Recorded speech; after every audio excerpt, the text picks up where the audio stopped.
Assalamualaikum warahmatullahi wabarakatuh. Perkenalkan, saya Zahra Gusnita dari kelas 12E. Di sini saya akan membahas mengenai dampak perang dingin di Indonesia. Sebelumnya aku akan menjelaskan latar belakang perang dingin. Setelah Perang Dunia Kedua berakhir, ternyata dunia belum sepenuhnya damai, melainkan muncullah konflik baru antara Amerika Serikat dengan ideologi liberal dan kapitalisnya, dan Uni Soviet dengan ideologi komunisme. Konflik ini memang tidak terjadi secara langsung di medan perang, melainkan persaingan di berbagai bidang, mulai dari bidang politik, ekonomi, sosial budaya, hingga militer dan pertahanan. Oke, di sini langsung masuk ke dampak-dampak di berbagai bidang, dampak-dampak perang dingin di berbagai bidang di Indonesia.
Oke, di sini di bidang politik, dari awal Indonesia sudah memilih politik luar negeri bebas aktif. Di mana bebas artinya Indonesia bebas atau tidak memilih salah satu dari blok, baik blok barat maupun blok timur. Dan aktif yang artinya Indonesia tetap aktif dalam menciptakan perdamaian dunia. Yang contohnya itu ada pada ketika Indonesia menjadi tuan rumah di konferensi Asia Afrika, yang dimana konferensi ini mempertemukan negara-negara Asia Afrika untuk melawan kolonialisme dan menghindari keterlibatan dalam konflik perang dingin. Terus yang selanjutnya, di beberapa tahun kemudian, di tahun 1961 Indonesia juga mendirikan gerakan non-blok, yang dimana gerakan ini bertujuan agar negara-negara berkembang bisa mempunyai jalan sendiri tanpa terpengaruh oleh Amerika Serikat maupun Uni Soviet. Dan gerakan ini diikuti bersama India, Mesir, Yugoslavia. Selanjutnya, tapi tidak semudah itu ternyata pengaruh ideologi komunis di Indonesia itu semakin kuat karena adanya partai komunis Indonesia ini. yang puncaknya terjadi pada peristiwa G30 PKI. Selanjutnya masuk ke bidang ekonomi.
Oke, dilanjut. Maaf tadi spiralnya nggak nyata.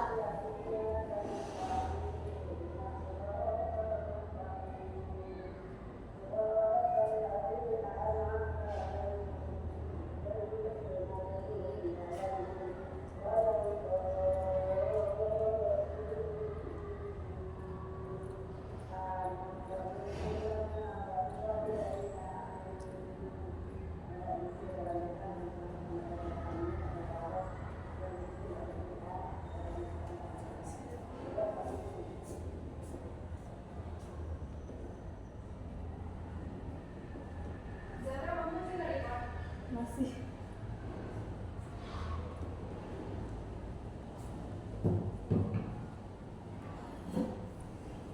Oke, di bidang ekonomi di sini Indonesia pada zaman Presiden Soekarno-Hatta, Indonesia lebih banyak menjalin hubungan atau menjalin kerjasama dengan Uni Soviet, yaitu contoh pembangunan infrastrukturnya seperti Stadion Gelora Bung Karno dan Monumen Nasional yang ada berkat bantuan dari Uni Soviet.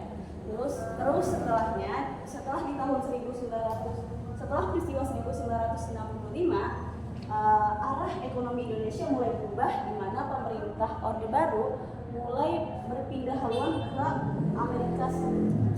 Amerika Serikat maupun negara-negara Barat. Yang tadinya dari awal Indonesia menjalin kerjasama dengan Uni Soviet, tapi setelah peristiwa 1965, Presiden dan Orde Baru itu mulai bergeser ke Amerika Serikat atau negara-negara Barat. Nah, mulai masuk bantuan ekonomi dari lembaga internasional dan Bank Dunia yang membuat Indonesia semakin bergantung kepada pinjaman luar negeri. Dan di sini ada sisi negatif dan positifnya. Terus selanjutnya di bidang sosial dan budaya.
sini di bidang sosial dan budaya, pemerintah mulai menyuarakan anti komunis. Tapi di sisi lain PKI juga mulai menyuarakan menunjukkan ideologi dia, yaitu ideologi komunisnya. Terus akibatnya dari ini masyarakat tuh jadi terpecah belah karena perbedaan ideologi dan muncul ketegangan antar masyarakat. Nah, mulai masuk pengaruh budaya luar, terutama di budaya barat, seperti masuknya musik rock and roll, film Hollywood, dan gaya hidup yang modern, yang mengakibatkan takut Indonesia tuh kehilangan budaya aslinya karena sudah terpengaruh oleh budaya barat.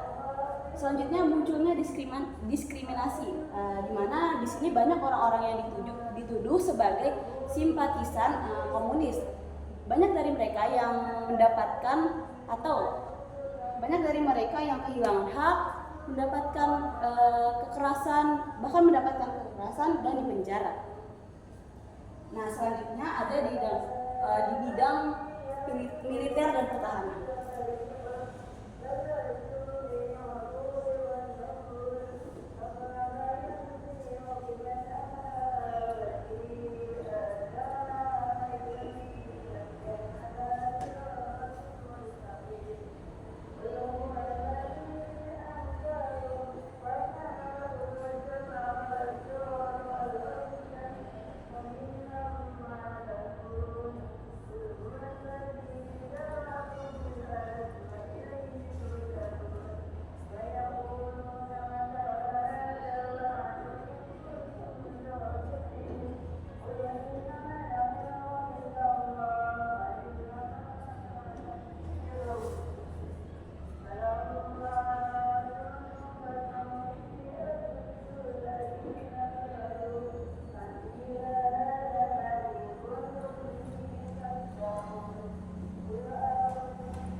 Di sini di bidang militer dan pertahanan, Indonesia banyak membeli persenjataan dari Uni Soviet. Seperti Indonesia pernah memiliki pesawat MiG, pesawat kapal selam, dan lain-lain. Dan Indonesia juga pernah menjadi salah satu kekuatan militer yang sangat disegani di Asia Tenggara. Namun setelah tahun 1965, hubungan Indonesia dengan Uni Soviet mulai merenggang dan Indonesia beralih bekerja sama militer dengan negara Amerika Serikat dan negara-negara barat lainnya. Nah, untuk kesimpulan dari beberapa yang udah aku jelasin, di sini di bidang perang dingin memberikan dampak yang sangat besar bagi Indonesia. Di politik Indonesia, di bidang politik lahirnya politik luar negeri bebas aktif, gerakan non-blok, terus pengaruh, terus perubahan besar setelah peristiwa G30 SPKI. Di bidang ekonomi, di sini ternyata terlihat ya pergeseran kerjasama dari Uni Soviet bergeser ke Amerika Serikat. Dan di bidang sosial dan budaya, di sini masyarakat terpecah belah oleh propaganda ideologi dan mulai munculnya pengaruh budaya luar atau budaya barat. Dan di militer dan pertahanan ini, ternyata dahulu Indonesia pernah memiliki kekuatan militer yang disegani oleh Asia Tenggara. Tapi kemudian setelah peristiwa 1965, kerjasama ini berubah, yang tadinya bekerja sama dengan Uni Soviet terus berubah atau beralih ke Amerika Serikat. Nah, sekian dari saya, kurang lebihnya mohon maaf. Wabillahi taufiq wal hidayah.